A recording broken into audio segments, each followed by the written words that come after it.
మళ్ళీ మాట్లాడుతారా one by Purushottam Reddy గారిని వారితో మాట్లాడదాం. గుడ్ ఈవినింగ్ అండి పురుషోత్తం రెడ్డి గారు. నమస్తే బ్రహ్మనాయుడు గారు, చెప్పండి. సో తెలంగాణ బీజేపీ ఎమ్మెల్యే కామెంట్స్ని ఎలా చూస్తారు మీరు ఒక రాజకీయ విశ్లేషకులుగా? సాధారణ విషయాన్ని అసాధారణంగా మాట్లాడుకుంటున్నాం. రాజా సింగ్ గారిపై ఈ మధ్య చర్యగడ తీసుకున్నట్టున్నారుగా, ఉన్నారా? ఇంకా యాక్షన్ అయిపోయిందా? మళ్ళీ ఆయన రిటర్న్ బ్యాక్ వచ్చినట్టున్నారు. ఏముందని ఆయన బీజేపీ ఎమ్మెల్యే ఇప్పుడు, లేకపోతే మా పార్టీ మా నాయకులు అందరుగా ఆయన మాట్లాడేటప్పుడు నిన్న మాట్లాడే కాదు. పాయింట్ ఏంటంటే ఆయనతో కొన్ని ఆయనకి కొన్ని ఆయనతో కొన్ని ఆయనకి కొన్ని సమస్యలు ఉన్నాయి. ఎప్పుడు కూడా రాజకీయ పార్టీలో సమస్యలు ఉన్నప్పుడు వాళ్ళ సమస్యలు నేరుగా చెప్పరు, వెనక నేను చెప్తుంటారు. ఇప్పుడు చెప్పారు చూడు, జనసేనతో పెట్టుకుంటే పొత్తులో వస్తాము, ఎప్పుడు మాట్లాడాలి, ఇప్పుడు ఎందుకు మాట్లాడాడు? ఆయనకి ఏదో అసంతృప్తి ఉంది, డైరెక్ట్ గా చెప్తే బాగుండదు, ఇండైరెక్ట్ గా చెప్పినాడు. ఇప్పుడు జనసేన ఆడికి రావాలన్న వద్దు అని నిర్ణయించేది ఇద్దరు. ఒకటి నెంబర్ 1 బీజేపీ జాతీయ నాయకత్వం, వాళ్ళు అంగీకరిస్తేనే పవన్ కళ్యాణ్ గారు తెలంగాణలో రాజకీయంగా పోటీ అనేది ఉంటుంది. బీజేపీని కాదని తెలుగుదేశం గాని జనసేన గాని వాళ్ళు కాదని పోటీ చేసే ప్రసక్తి లేదు. 2, జనసేన అధినేత ఇష్టం ఉండాలి. వీళ్ళిద్దరు కాకుండా రాజాసింగ్ గారు చెప్తాడు ఏం జనసేన పోదు. నెంబర్ 1. ఎందుకు ఈ మాట అంటున్నానంటే, ఈ మధ్య కాలంలో జరిగిన కొంత హడావుడిలో పవన్ కళ్యాణ్ గారు సభ పెట్టాలనుకోవడం, తెలంగాణ ఆవిర్భావ దినోత్సవం రోజు, ఆ తర్వాత ప్రెస్ కాన్ఫరెన్స్ లో చాలా స్పష్టమైన కొన్ని ప్రకటనలు చేసినారు. ఏమని? రాజకీయాలు చేస్తాం, తెలంగాణలో రేపు నుంచి రాజకీయాలు చేస్తాం అని గట్టిగా మాట్లాడారు. మీరు అంటే ఆ వీడియోని మళ్ళీ ప్లే చేయండి. ఓకే. ఎప్పుడైతే అమిత్ షా గారు మేము ఒంటరిగానే రాజకీయాలు చేస్తామని తర్వాత కొన్ని రోజుల తర్వాత చెప్పాడు, ఆ తర్వాత నుంచి ప్రకటన చేయడం మానేసినారు. అంటే బీజేపీ ఒంటరిగా పోటీ చేయాలని, ఒంటరిగా మేము గెలుస్తామని ఎప్పుడైతే ప్రకటించిందో, ఆ తర్వాత పవన్ కళ్యాణ్ గారు నేను తెలంగాణ రాజకీయాలు చేస్తానని చెప్పట్లేదు. నేను ఇంతకుముందు అదే చెప్పాను, బీజేపీ జాతీయ నాయకత్వం నిర్ణయాన్ని బట్టే తెలంగాణలో తెలుగుదేశం గాని జనసేన గాని రాజకీయ నిర్ణయాలు ఉంటాయి. బీజేపీని కాదని ఈ దశలో, ఒకవేళ బీజేపీతో విడిపోవాలని నిర్ణయానికి వచ్చిన రోజు వేరే రాజకీయాలు నడుస్తాయి.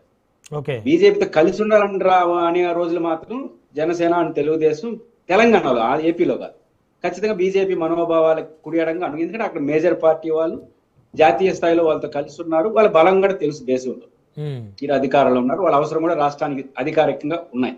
కాబట్టి బీజేపీ నిర్ణయాన్ని బట్టి ఉంటాయి. కాబట్టి తెలంగాణలో నేను అనుకుంటుంది రాజా సింగ్ గారు తనకున్న బాధలను, ఈది బాధలను రాజకీయ కోణంలో జనసేన వస్తే బాగుంటుంది, వాళ్ళు వస్తే బాగుంటుంది అనే చర్చ ఎందుకు పెడుతున్నారంటే, వెళ్ళగక్కుతున్నారా బయటికి?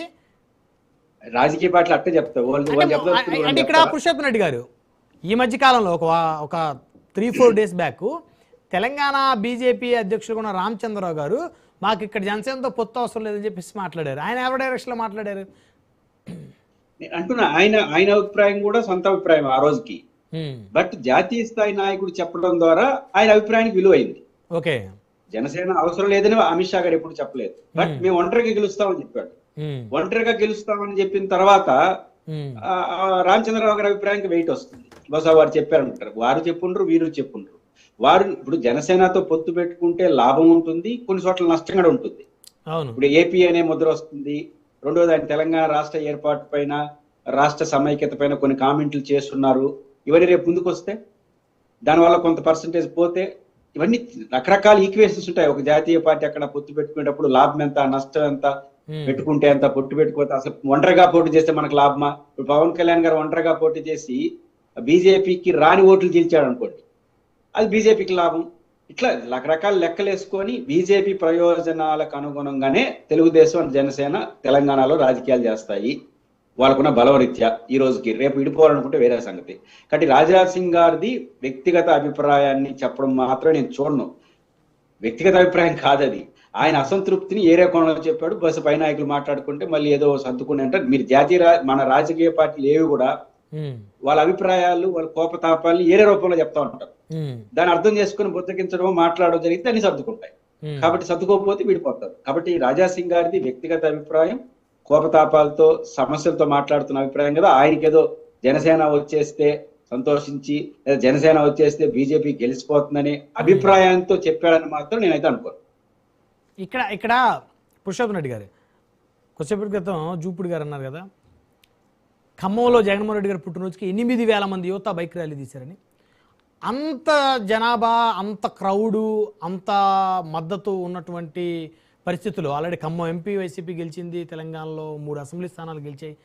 జగన్మోహన్ రెడ్డి గారు ఆ ఓట్ బ్యాంక్ అంతా ఎవరికి ఇచ్చినట్టు? ఆయన ఈ రోజుకి ఒక సందేశం ఇవ్వలేదు, మీరంతా కేసీఆర్ గారితో ఉండండి, లేకపోతే మీకు నచ్చిన పార్టీలు కోటేసుకోండి. వాళ్ళందరినీ ఏం చేసిపోయినట్టు?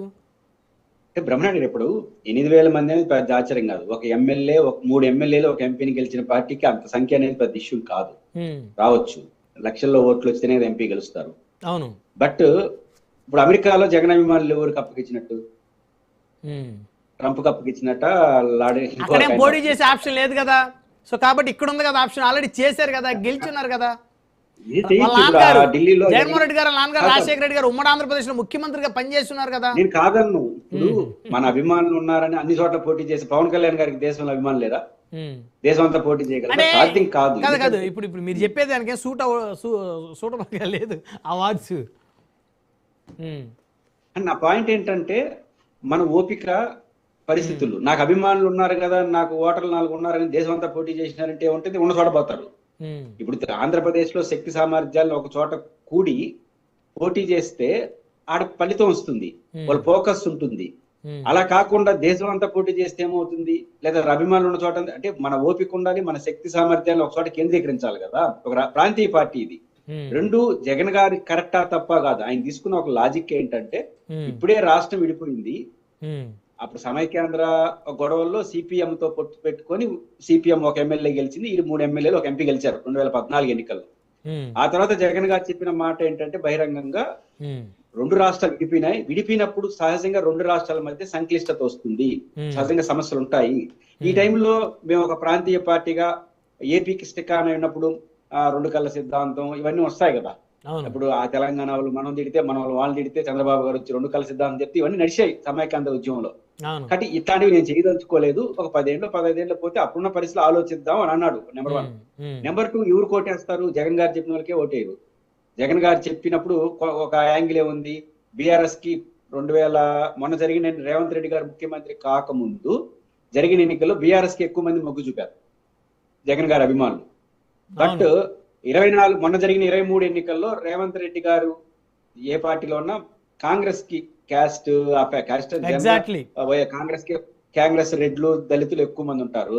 సహజంగా వాళ్ళు కాంగ్రెస్ అంటే ఇష్టం. లాస్ట్ టైం బీఆర్ఎస్ కేసులు వచ్చి సార్ కాంగ్రెస్ గెలుస్తుంది కదా అని ఒక వాసన వచ్చేసరికి వీళ్ళందరూ టర్న్ అయిపోయారు. ఇప్పుడు జగన్ గారు చెప్పారా? జగన్ గారు ప్రేమించే వాళ్ళు చాలా మంది కాంగ్రెస్ కేసారు మొన్న ఎన్నికల్లో. అట్లాంటివి మల్టిపుల్ గా ఉంటాయి. ఇప్పుడు నా ప్రయోజనం, ఇప్పుడు ఆడ హైదరాబాద్ లో కూర్చొని జగన్ అంటే ఆయన ఇక్కడ రాజకీయాలు చేయకపోతే జగన్ ఆడ లోకల్ పరిస్థితులు చూసుకోవాలి కదా. వాళ్ళకున్న అభిమానాలు వాళ్ళకున్న ఉంటాయి కదా. కాబట్టి జగన్ గారు అప్పగిస్తేనే కాదు, కాకపోతే ఇప్పుడున్న పరిస్థితులు చూస్తా ఉంటే నాకున్న అసెస్మెంట్ ప్రకారం జగన్ గారు చెప్పినా చెప్పకపోయినా రేవంత్ రెడ్డి గారు చంద్రబాబు గారితో బాగున్నారు. కాబట్టి జగన్ అభిమానులు రేవంత్ రెడ్డి గారు వెనకాల వెళ్ళరు. బీజేపీ కూడా వాళ్ళతో ఉంది కాబట్టి వాళ్ళు ఉండరు. కాబట్టి జగన్ అభిమానులు ఈ రోజున్న పరిస్థితుల్లో తదుపరి ఎన్నికలు ఒక 6 నెలలకు 3 నెలలు అయితే బీఆర్ఎస్ వైపు ఎక్కువ మంది వెళ్తారు. అది క్లియర్ కనిపిస్తా ఉంది. ఎందుకు కనిపిస్తా ఉంది మీకు? మన కేసీఆర్ గారు కుమారుడు కేటీఆర్ గారు వివిధ సందర్భాలు చేసే మాటలు ఏమనిపిస్తున్నాయి? అవన్నీ లాజిక్లే కదా. కాబట్టి ఇప్పుడు రేవంత్ రెడ్డి గారు చంద్రబాబు గారితో బాగున్నప్పుడు జగన్ గారి అభిమానులు కాంగ్రెస్ కోరిక వేయరు కదా. నేచురల్ గా బీఆర్ఎస్ వైపు వెళ్తారు. జగన్ గారు చెప్పాల్సిన అవసరం లేదు. మాట్లాడదాం. మరొక అంశంలోకి వెళ్దాం. ఆంధ్రప్రదేశ్